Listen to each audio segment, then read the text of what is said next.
Welcome to the Johnny Dell Football Academy podcast on the channel that's trying to answer the whys and hows of the game by talking through and dissecting game film and diving deeper to explain why the X's zig and the O's zag. I am Adam Marino, joined by Mr. Johnny Dell, and we are reminding you, as always, the most fun way to watch is on YouTube, where we go live. There you can comment into the live show. Be sure to hit the notification bell and turn on your notifications so you can be a part of the conversation. We also stream live on Facebook and X. Also, the audio versions are always found on Spotify, Apple, wherever you get your podcasts. Now, if you are live with us in the chat, it's probably because you are subscribed, you've hit the notification bell, and turned those notifications on. So, when sharing with your friends, be sure to let them know. We also love to hear from you outside of our live show.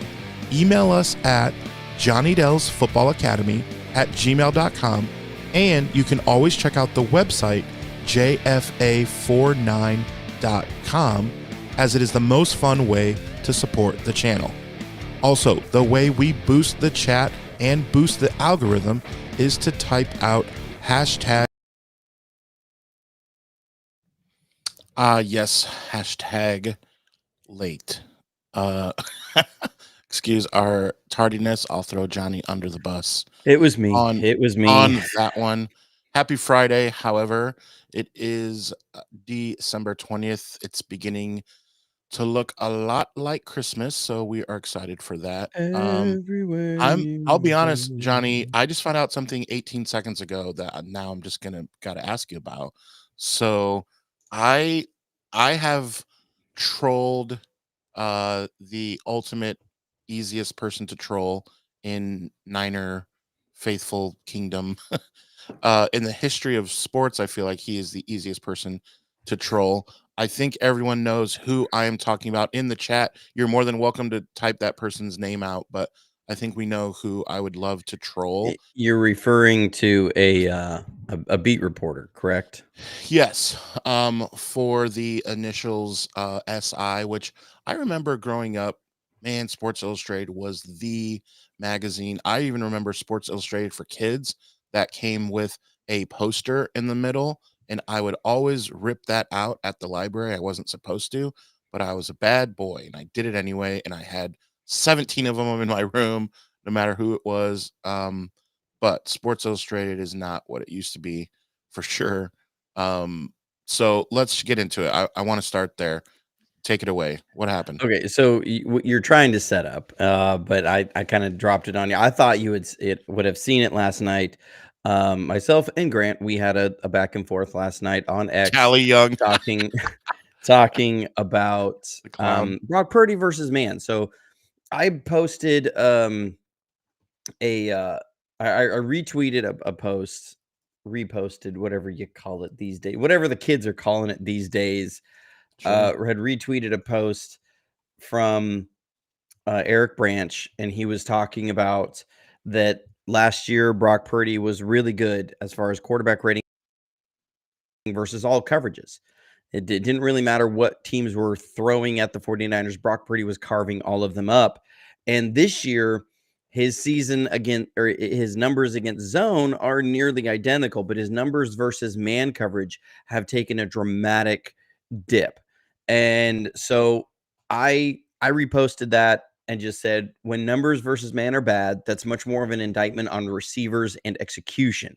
Either guys aren't winning their one versus ones or aren't executing their pick rub plays.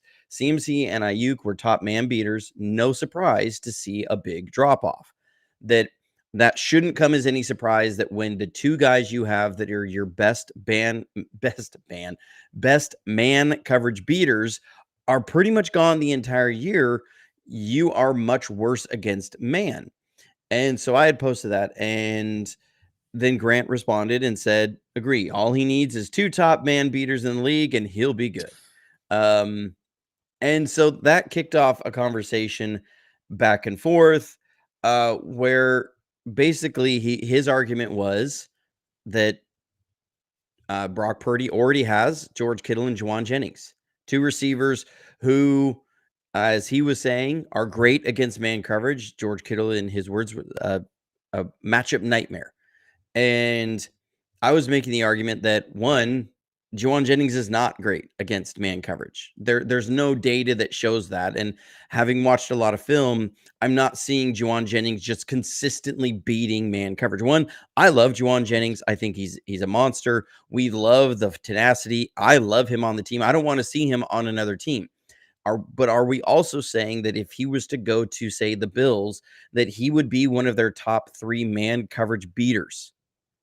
He runs a 4.72. Part of what you need to beat man coverage is you need explosiveness out of your breaks and then speed to accelerate to maintain that separation or increase that separation. And Brock Purdy has been facing the highest tight window throw percentage of any quarterback in the league. He's highest by far, and he's 4th in tight window throw yards. So that means that there's only a few guys who are throwing for more yards while also facing tight window throws. And the difference isn't astronomical. Okay, we're not talking about like, that this gulf is huge between him and who's number 1. We're talking like one explosive play. It's about, I think, 80 yards is the difference on the season on tight window throw yards. And again, that also speaks to that when you beat man coverage with these guys, they aren't taking it and then getting those explosive plays down the field. We used to see that with Brandon Ayuk. He would catch those really tight window throws, and he would then accelerate away from the defender and take it for a big explosive gain. We haven't seen that. We would see that with Christian McCaffrey, that he could beat man coverage, catch it, and go for an explosive gain. We just are guys that have been able to beat it, and Brock has had to put the ball in a very tight window area, haven't then been breaking the tackle to go for a big explosive afterwards. So when you look at this, I say, no, one, look at the double move at the end of the game, Juwan Jennings, the interception that was thrown. That was a double move. Okay. You're trying to do that and you're throwing it to him. And he did concede on that one. He said, yeah, they should have put Jacob Cowing in there. I'm like, well, okay, I'm not necessarily going to go that far because there's no data that tells us that Jacob Cowing would have been any better in that situation. But there's just an overall lack of making tight window catches, getting good separation, giving your quarterback a large catch radius to throw into. I remember when Rob Gronkowski was coming out in the draft, and NFL Network was doing a special at the Combine, and Brian Billick, who used to work with Bill Walsh and helped him write his book, The Winning Edge, head coach of the Ravens. He was there working for NFL Network, and they brought Rob Gronkowski out, and he was kind of showing how they go through certain things, and especially on a stick route. That's very common. We run it. Every team runs it in the NFL, how that's supposed to be run. But the one thing he stopped and showed was he had Rob put his arms out on either side and just basically do a windmill. And he said, this is what you love about a big tight end like this, is that they have a huge catch radius, that gives a quarterback a very large area to throw the ball to, and that he can still do that. And Brian Billick was really high on Rob Gronkowski coming out because of that. He had a huge catch radius. Dude was not only tall, not only could block, but also had a massive catch radius. He's got long arms. He's got a lot longer than George Kittle, longer than Travis Kelce. He's got a huge catch radius. And we saw the success that Tom Brady had with him. And so, like, it's something where you kind of, with great receivers and quarterbacks, there's always the chicken and egg argument. Okay, did the great quarterback make the receiver? Did the great receiver make the quarterback? Was it a little bit of both? Is Joe Montana without Jerry Rice? Is Steve Young without Jerry Rice? Without John Taylor? Is Tom Brady the same without Rob Gronkowski? I think Tom Brady's still pretty darn good without Rob Gronkowski. But when you just think back to that 2016 Super Bowl, there were like 2 guys that the Falcons could not cover. They kept running a ton of man in the second half, and it was either going to Rob Gronkowski or Julian Edelman, right? Like those two guys, nobody could cover them one-on-one. And so it's like Brock has lost those guys on his team. And so, yes, I expect his numbers versus man to not be good. They're coming way down. And so, his argument was it was a Purdy problem. And I'm going, when you're facing man, that's very much more about the matchup of your receivers versus their DBs. That's just how it works. That it's not about, can I move this defender and am I reading it and going through my progression correctly and getting the ball out on time? It's really, is my guy winning? Is he giving me clues that he's won? Is he won in the right area? And did he beat the man across from him? And we just haven't had that at the highest rate. Now, I did say, look, George Kittle, he said, George Kittle's a matchup nightmare. I said, yeah, that's why George Kittle is also having the second best year of his career, because those other two guys aren't there. That's true. And he's missed 2 games and he's had 3 injuries. So you're asking for more from George, like they should be throwing it to George Kittle more. He's having the second best season of his career, more yards per game, more touchdowns, more first downs, a higher catch percentage. He's catching 10% more of his targets this year than he was last year. And he had a rib injury in week 5. He had a foot injury in week 8, a hamstring injury in week 11. And so are we sitting here saying Brock should have been throwing to George more throughout the year? He's already targeting him a lot. The guy's missed 2 games. He's also been injured. We have to keep him in pass pro because Trent Williams has been hurt and hasn't been out there. So you're keeping him in pass pro more often. So guess what? When it's 3rd and 9 and you have to have George Kittle stay in the block a little bit on a chip and release, you're probably not going to be throwing the ball to George Kittle on 3rd and 9 against man coverage. So who else is winning? Who else has speed to win and get separation? We've had far too many 3rd and 9s. We've had far too many 3rd and 8s, 3rd and 10s. The run game has not been consistent. And now you're missing Brandon Ayuk. You're missing Christian McCaffrey. How many times last year on 3rd down, when it would be 3rd and 7 plus, were we completing a pass to Brandon Ayuk? We don't have that this year. And that's the difference. Now, Brandon Ayuk was, missed camp, missed all offseason, was not firing on all cylinders with the team when he came back. He did have the big game against Arizona, and we started to see that. But you can't tell me that no quarterback should have any sort of drop off when they lose one of the top players at receiver in the game. You just can't you can't experience that and then expect it to be good. And then when we have probably a chance for a game-changing play versus man, we run a little choice concept. Debo's wide open, gonna head into the end zone. What happens? He drops the ball. Again, are these quarterback problems? And so I posted on my X, and people can go see it there. Every throw from Brock Purdy versus man in the game, and you can see how tight window the throws were, and also then when they weren't super tight window, they're pretty much completed.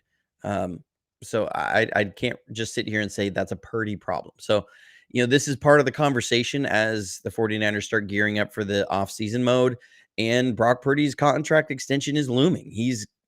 It's going to be happening. And I think, there's some wishful thinking, hoping he'll be at, $50 million a year, maybe 45, use the Kirk Cousins situation as leverage because Kyle loves Kirk Cousins. He loves him some Kirk Cousins.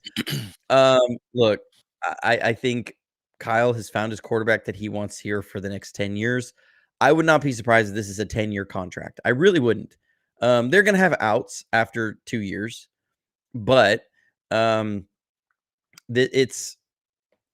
would not be surprised to get a 10-year contract just so they can shove like 80% of a lot of the cap money down to the back end of the deal. And then just basically you treat it like Mahomes has done. And then you renegotiate that contract every couple of years.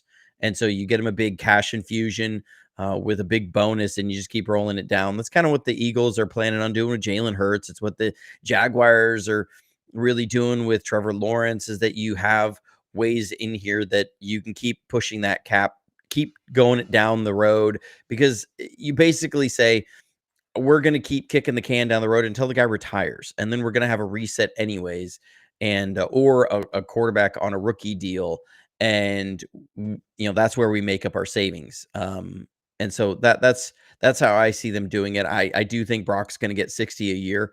I really do. I don't see a reason why he should take less. People say, well, he should take less because for the team and this and that, and you go, yeah. At the same point, the team has been getting an incredible bargain for him for the last 3 seasons. He's been the lowest paid starting quarterback by a wide margin. So then telling Brock to turn Another. around and take another discount and help the team out and do another no, he's earned his payday. If you're wanting that, then that's when you approach some of your veterans like a George Kittle, like a Trent Williams, and say, look, are you serious about wanting to win a Super Bowl? Then we have to then we got to pay Brock, and we got to pay some other guys. Those are the guys that you ask to take pay cuts, guys who've already been paid large sums of money. I don't think Trent will do it, obviously, after seeing how he dealt with the contract situation this offseason. But if you're asking somebody to take a hometown discount, it's not your quarterback getting his second contract after being the 7th round pick and the lowest paid quarterback in the league, starting quarterback. So yeah, you don't. I mean, he's been one of the lowest paid players, period, in the league on a 53 active roster. So you don't ask him to take a pay cut. You ask other guys to take a hometown discount. Those trucks are not going to pay for themselves. So pay Brock. Well, look, I saw that. If you didn't see Brock Purdy, it showed he gifted his offensive linemen some trucks. It looks like some Tundras. And they had some really sweet custom interior work done. I will tell you, I really doubt that Brock actually bought those for his offensive linemen. Because when you just start doing the math and you say that's like half of his base salary this year to buy all of his offensive lineman trucks, most likely that was Sponsor a deal. Yeah. kicker that they put in with as a But sponsor still, deal that yeah. I mean, it was definitely Toyota was, I mean, hats off to Toyota. I got a Tundra myself, good so boy. they run forever. Mine's just about to hit 100,000 miles. But yeah, anyways, it's just, that's a sponsorship deal from Toyota. They're like, we will allow you to give your offensive lineman trucks and we can put it on social Yeah. media. So that And we can so, talk yeah, about it. that's all that is. So yeah, this show is not brought to you by Toyota. However, it It's is not, not, no. and if it is, that will be exciting because that means we'll probably have a little more cash or a new vehicle. I would think so. But what it is brought to you by, Isotoners. yeah, Isototers, Dan Marino. Definitely shout out, speaking of, then to Power Brand Systems and whiteoakpastures.com. The links are in the description here for more information. Shout out to those awesome companies. I love this channel because, again, the whys and hows of the game, and that's what we've been talking about with Brock Purdy. I want to shift gears into Miami, as it is weird. Again, I don't care at this point, but it makes me chuckle seeing us 1 point underdogs at home against Miami. It just makes me chuckle. I don't even, We're not at home. or I mean, It's in yes, yes. Miami. But seeing how we were the favorites in every single game at the beginning of the year, and just the home team basically getting Yeah. the 1 point favorite, they're just like, throw that game away. Basically, Vegas is saying. But and again, I just chuckle. But what are the Well, okay, so let's ask why that is. So, I think it's easy to kind of look here at the Dolphins and think that they're a 3-11 team, but they actually have the same record the 49ers do. They're 6-8, we're 6-8. They're the number 9 seed, we're the number 11 seed. Uh, they're they're 20th in point differential, we're 18th in point differential. So, these teams are very evenly matched when and then the difference is, though, so you're saying, okay, this is probably going to be a close score game. That's Yep, what the a betting pick 'em. market's going to say. and the 49ers are 2-5 in close games, and the Dolphins are 4-4. So that's what the market is saying, and why the 49ers are underdogs is they're on the road, and it's probably going to be a close game. And so considering which team has been better in close games, they're going to say, well, then we're going to give the edge to the Dolphins.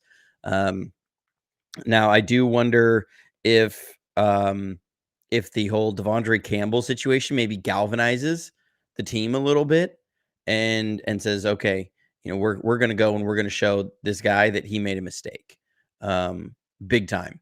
And I will address that situation a little bit, because we haven't been able to really talk about it much since the 49ers handed out some discipline. I think there's been some questions of, why did the 49ers suspend him and not cut him? Why is he still on the team? The issue actually came down to that they wanted to inflict the maximum amount of penalty on him as possible. Yep. If you release him, they were going to end up having due to him some salary left. He would be able to keep whatever, prorated signing bonus over his games that he would have, and he would have the ability to go and play for another team ostensibly. Now, what team would actually sign him after doing that, I don't know, but the possibility is still there. You never know. I mean, a team like the Bills may get 3 linebackers hurt in the next game. You never know. Or over the rest of the season, and they're going to be out there looking for who's out there that has starting experience that can plug a hole through maybe one playoff game. And you say, well, if it falls to crap afterwards, whatever, we just need him to show up and play one game. And so just saying hi. Adam cut me off. Just saying hi. That's it. Zach coming in with a huge super chat. Thank you so much, Zach. Coming in, says, how's it hanging, folks? I love it. It's what was the movie? Somebody said that. I'm trying to remember, and he said, how's it hanging? He said, short shriveled and to the left. Oh, it was Liar Liar. That's show. What it was. Yeah. Yep. Hey, I'm just saying. That was a PG-13 movie. That was a great movie. But anyways, which reminds me, I'm just thinking about the Dolphins and Dan Marino and isotoners. Jim Carrey. It's just what's on my mind with everything. But yeah, laces out, Dan. But anyways, Devondre Campbell, they don't want him to have the ability to go sign with somebody else who could be in the playoffs. I mean, yeah, he screwed us. So no, you're not going to be able to go sign with anybody else if they had a huge need and go get a ring. You are not going to be allowed to do that after what you did to your team. You abandon your team in their greatest moment in need of the season. No, you ain't being allowed to do that. So that's why it's a 3-game suspension. It's basically through the end of the year. And there were some hoops they had to jump through. That's why they didn't do it immediately. That the league requires, and the NFLPA requires, paperwork and statements and things submitted and then reviewed before a 3-game suspension can be put into effect. And so they're probably going to go after his signing bonus on that too. This is as deep of a betrayal to your teammates as possible, that you just spent all offseason with them. And then Kyle Shanahan admitted that he was not their first or second choice this offseason. He was their third choice. First and second choice decided to sign elsewhere. They couldn't control that. And so, but they said, obviously that was a mistake. We shouldn't have done it. And, hats off to them for admitting that. But that's why he's suspended and not cut. And the moment the new league year starts, they've already cleaned out his locker room. He's not coming back. He's probably not even going to step foot in the building again. His contract is going to run out at the end of the year, and then he will be released and be a free agent. And that's how it's going to work. Good, great, grand. I would be surprised if he was still in the Bay Area. I would not be surprised if he, went back to wherever he has been as his, home sweet home for a while, and is just checked out now.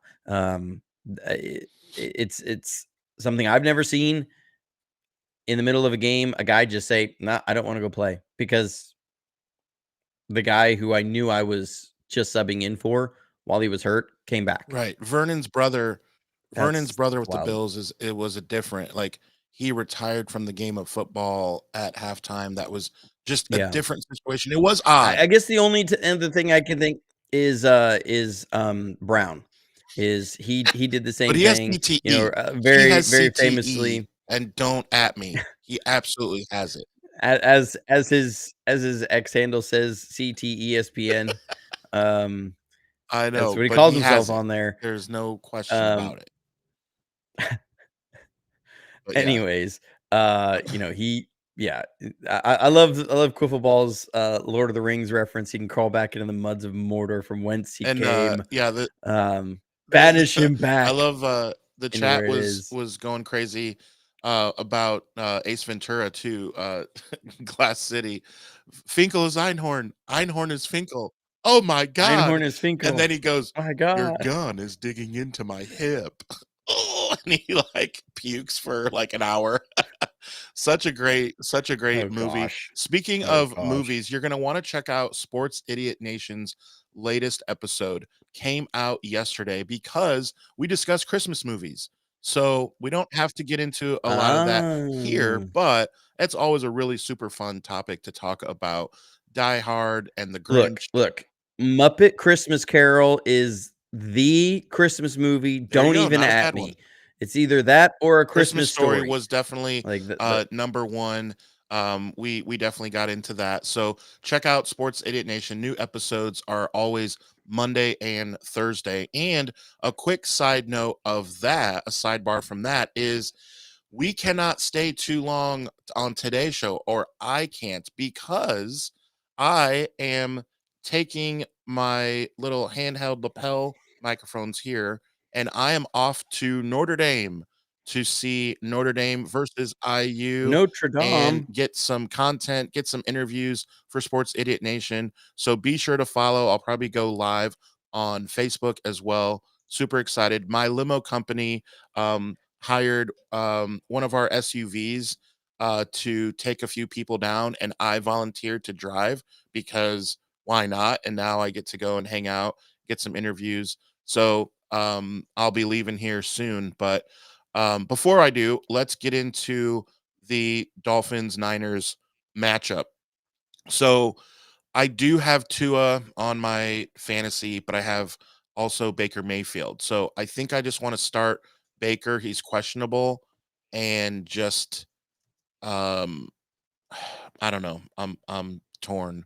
But what are the keys not to my fantasy matchup, but to the real matchup, Johnny?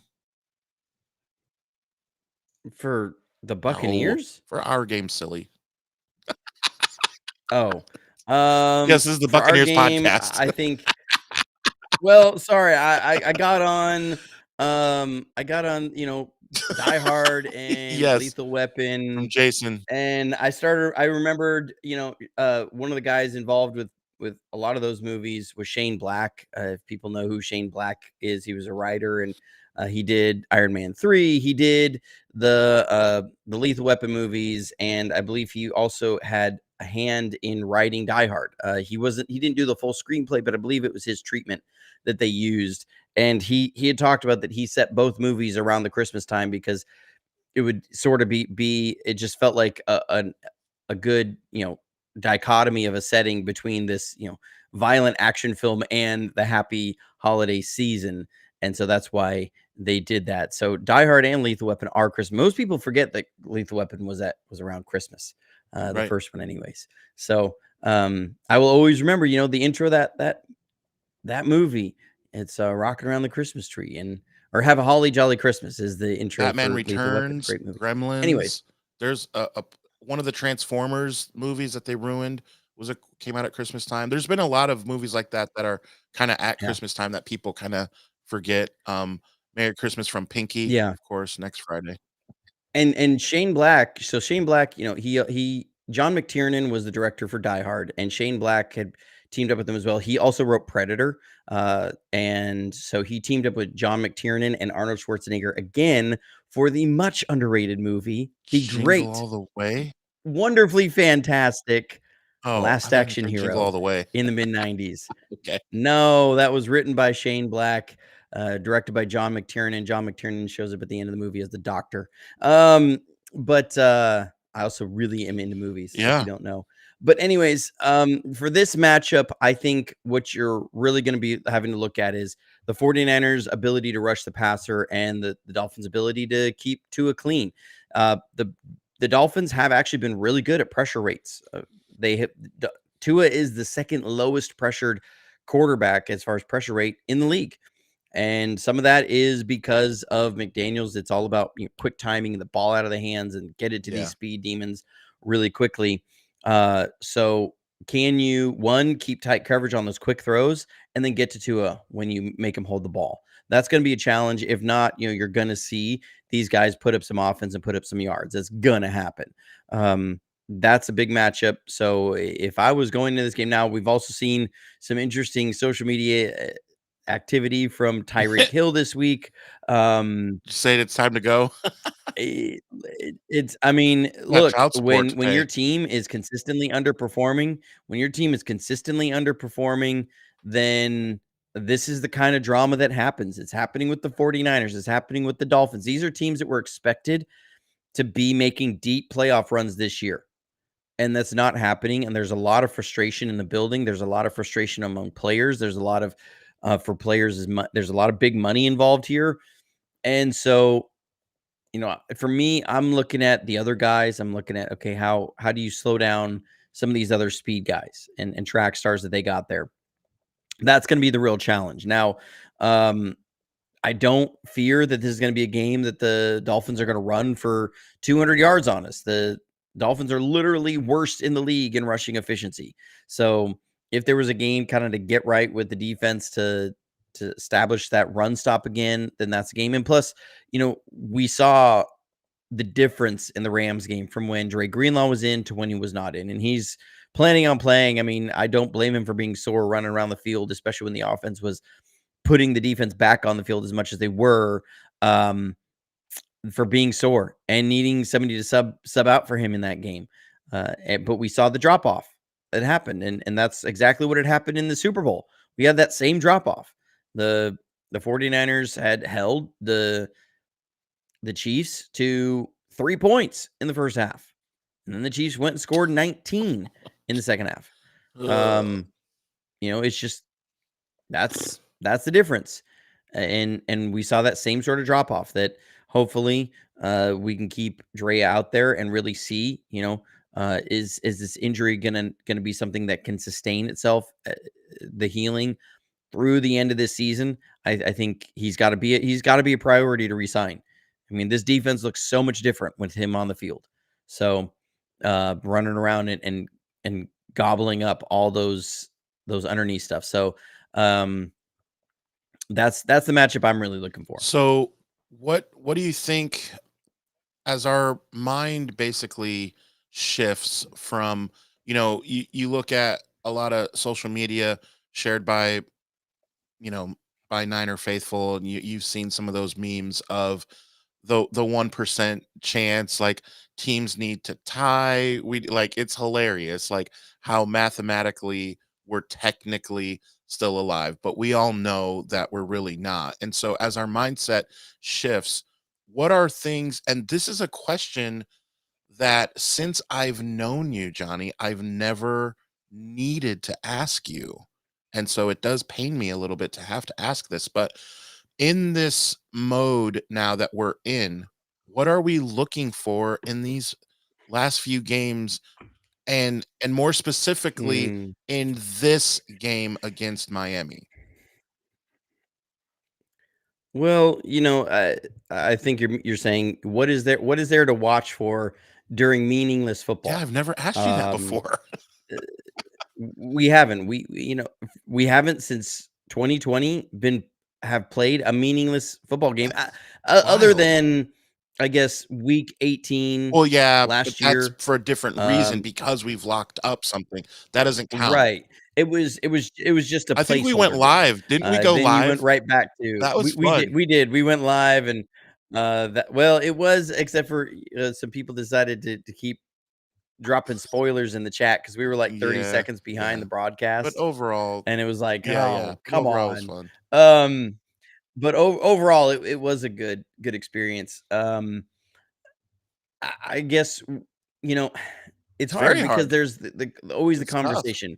Do you tank or do you not? Yeah, Um, what is there to play for? Do you really root for your team to win because your team's going to have a worse draft slot?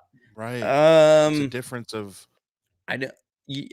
For me, I will never root for the 49ers to win. I won't be upset if they lose because well, I guess that does improve the draft slot a little bit.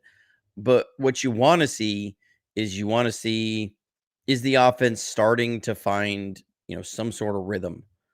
And what are we going to see from Dominic Pooney? What are we going to see from Colt McKivitz? These are two guys that most likely they're going to have to go into next season expecting a yeah, lot out of.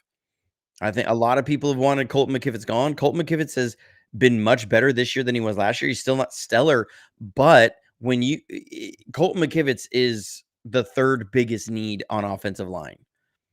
That means there's two other needs there that are much bigger than yeah. Colton McKivitz. And I've talked about this. I liked what I saw from Ben Barch, but it was one game.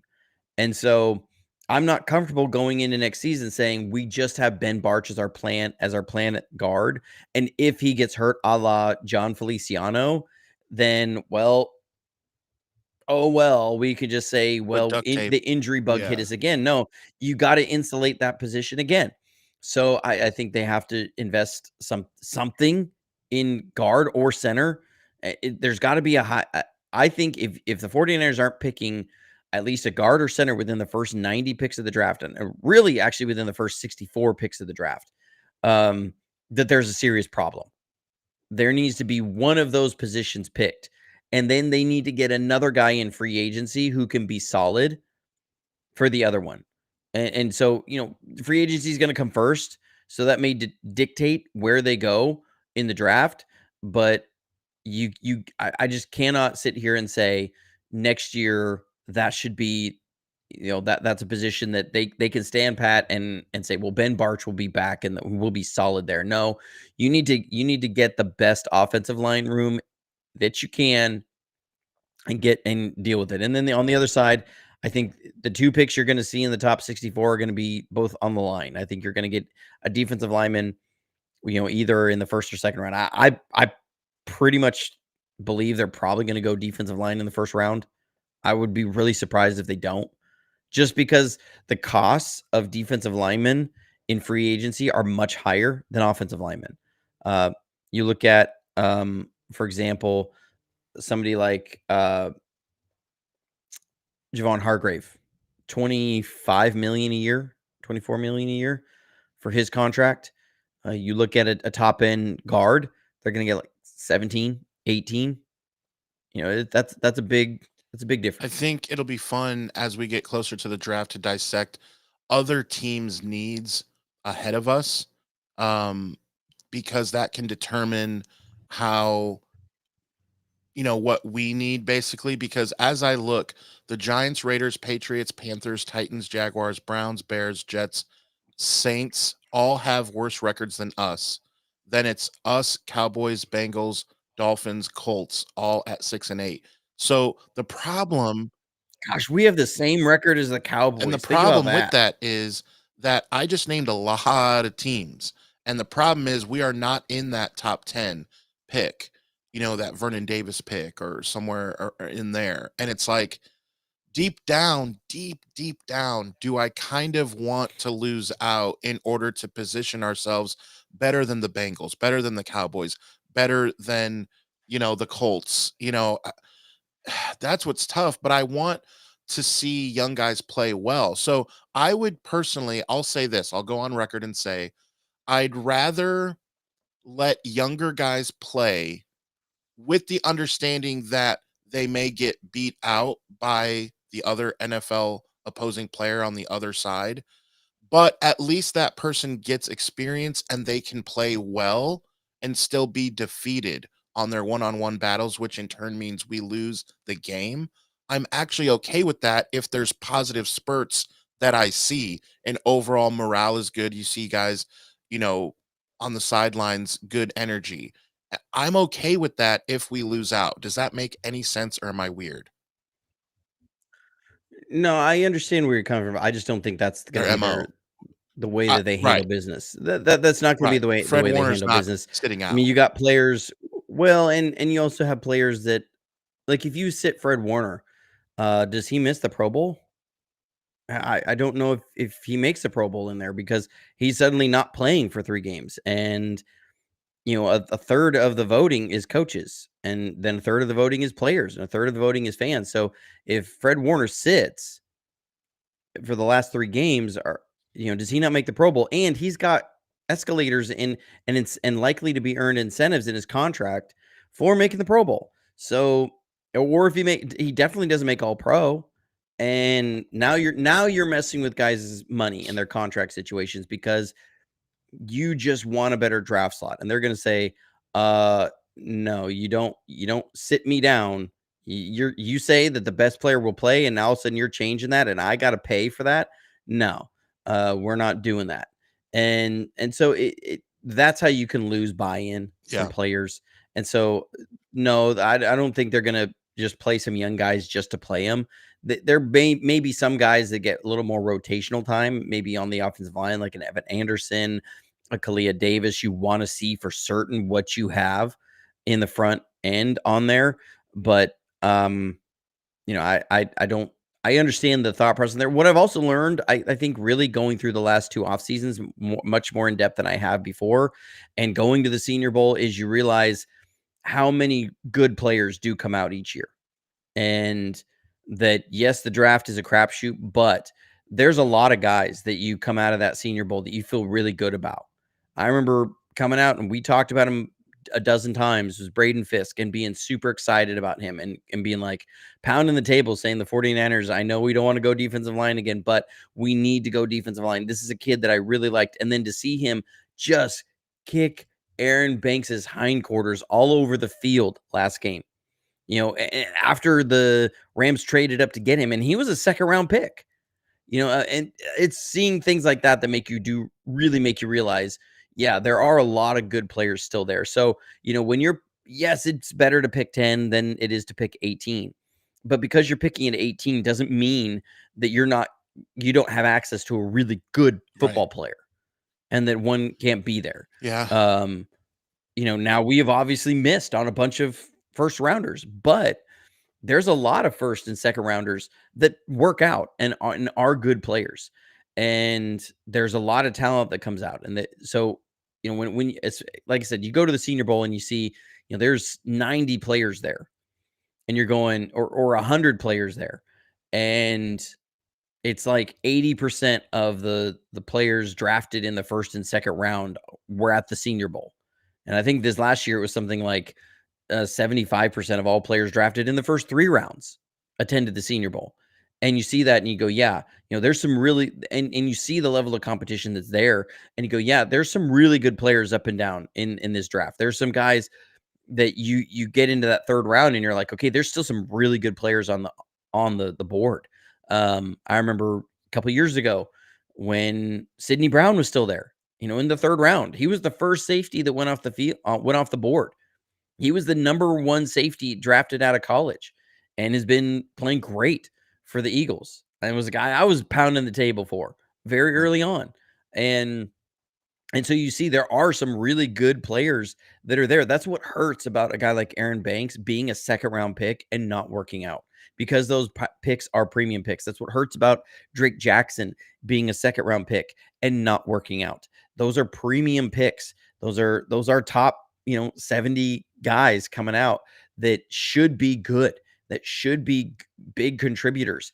And when you have to then go back to the well to try and fill that spot again, I don't give him as much hard time with the Trey Lance and 3 first, because you still got Brock Purdy and you got a franchise quarterback with, in between those 2 drafts. Now, yes, there's a lot of luck and it saves you. I mean, that we may be having a very different conversation right now about who our head coach is if Brock Purdy doesn't come along. So, I give them a little bit on that, but you can't miss on those first and second rounders for years and still have, expect to have a full cupboard. And so, yes, I like the idea of a little bit higher first round pick, but at the same point, you're also paying a higher salary slot. And so, So that, that's how I see it. Lisa calling me out. Adam, we don't go down without fighting. Never. That's how I like read that in my head with the all caps. Never. So hopefully I got that right. But thank you for the super chat. I don't disagree. I have a coaching background. I've coached for over 10 years, and I always am thinking big picture, like build for the future. So when I would have kids that were sophomores and juniors, I would think about, okay, well, next year, what does that look like? Like, my mind kind of wraps around a program as a whole, and I'm looking forward to next year because there's zero chance that we win the Super Bowl this year. It's Super Bowl or nothing. So Yeah. if it's nothing, So you want full no, on nothing. You're like, as much nothing as we not can get. not necessarily. What I'm saying is, if we have no chance of winning the Super Bowl, then I am looking ahead and being excited for what 49ers football can be next year. And so it's salivating at what players might be available and the difference between the 18th pick and the 10th pick. And all I'm saying is I wouldn't be mad. I've gone through my mad phase. I'm over it. So now I'm going through the phase of, all right, what could happen if we lose out? Like what could be the benefits, and what are there are absolute pros if we lose out. What are the cons if we lose out? We don't make the playoffs. We're already not making the playoffs, guys. So No, you that's get that, all. but it's the fighting It's spirit. now, It's the and that's why fighting I don't spirit, disagree. Adam. That's why I'll never necessarily disagree. I'm just saying, hey, that's my take. I've been a faithful since the early 80s. Nothing is going to change that. But I'm just saying I won't be mad, is my take. I do want fight. I do want, Gotcha. because it can carry over. Yeah. Players have talked about that actually, that hey, this is crucial because you talk about momentum going into the season. Now, it did not work out for my friends at Sports Idiot Nation, as they are Titans fans. They ended last season on a high, and they were so excited, and Mayonnaise Man was going to be the guy, and now they benched him for Rudolph the red-nosed quarterback. And Yeah. so that didn't work out Well, I well. mean, look, I don't buy in with, you end the year with some momentum and it carries in. You have Right, 8 right. months in between. Okay, It's so it's your there's so much facility, that it's your goes in between. staff, I it's I don't what is your culture like, you know? Y yeah, yeah, I mean, I think it's just the establishment of that we are a team that fights, no matter what's online, that we just fight. I think back to, again, Dan Campbell, again, with the Lions against the Packers, they had nothing to play for, they still went out there and fought tooth and nail and beat the Packers and kicked the Packers out of the playoffs. That's a culture that you establish in your team. I remember to end the 2000, it was the, what, 2006 season. We only went 4-12, but we won the last 2 games of the year. And Alex Smith threw for a little over 3,000 yards, and it was like, okay, there's a ton of momentum coming into next year. We're gonna be great. We're gonna have all this stuff. We drafted Patrick Willis. We drafted Joe Staley. Here's where we're gonna be. It's gonna be awesome. And then that year, 2007, was horrible. It was literally one of the worst seasons for the 49ers ever in history of the Yeah, 49ers. So I don't buy too much into the, momentum at the end of the year. We saw that a lot between 2004 and 2011 was, the team would win a couple meaningless games at the end of the year. And it was like, okay, here's the momentum going into next season. And then it wouldn't happen. So I've been burned by that. I'm not a believer in that momentum at the end of the year. I just think you either fight or you don't fight, and that's who you are as a team. Drake Jackson I'm going back to that one, was a second round pick. He was a 61st pick in the draft. So we have to remember that was the year we didn't have a first round pick because of the Trey Lance situation. They had tried to keep nursing D Ford along. He had been dealing with the back issues, and that year he played for like 4 games, and the 49ers looked great on defensive line again, and then he hurt his back again, and then has never played yeah, football after that.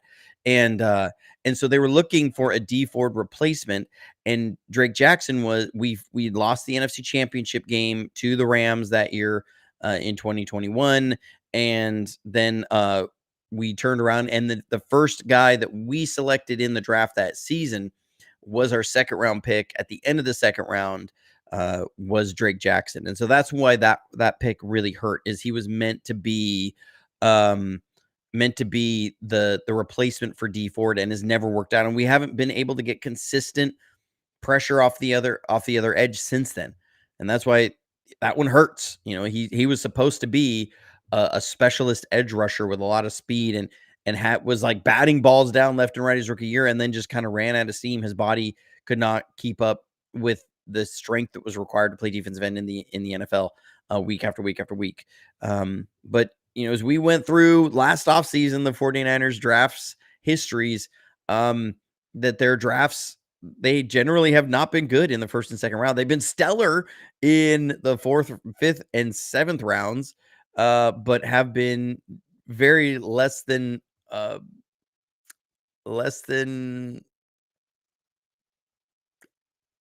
I don't know what the right word is for this one. I don't want to sound super harsh, but less than quality in the first and That's a second good word. rounds. Misses in 2017 with Reuben Foster and Solomon Thomas. 2018 was who did they pick in 2018 in the first round? Do you remember Adam? It was Mike McGlinchey. Okay, so Mike McGlinchey was there, and then 2019 you get Bosa and you get Debo in the second round. Then 2020 we get Javon Kinlaw and Brandon Ayuk. So there was Brandon Ayuk. People that can't forget Brandon Ayuk was a first round pick. I believe it was 25th overall pick that we had for him. Then 2021 was Trey Lance. And then Drake Jackson, a second rounder. Aaron Banks, a second rounder. So, we haven't been great in the You first and second mentioned round. McGlinchey. He went to Notre Dame, where you can find me in a few hours. I got to get out of here and get to that game. I bundle up. Do it. If you saw on social media, all the snow where I live is 2 hours east and not near the lake, and it is not snowing. It's not as cold, and so I'm crossing over to another time zone, getting closer to the lake, and it's going to be much colder. It's going to definitely feel weird. But I'm excited to get some content. I'll let you guys know how it went.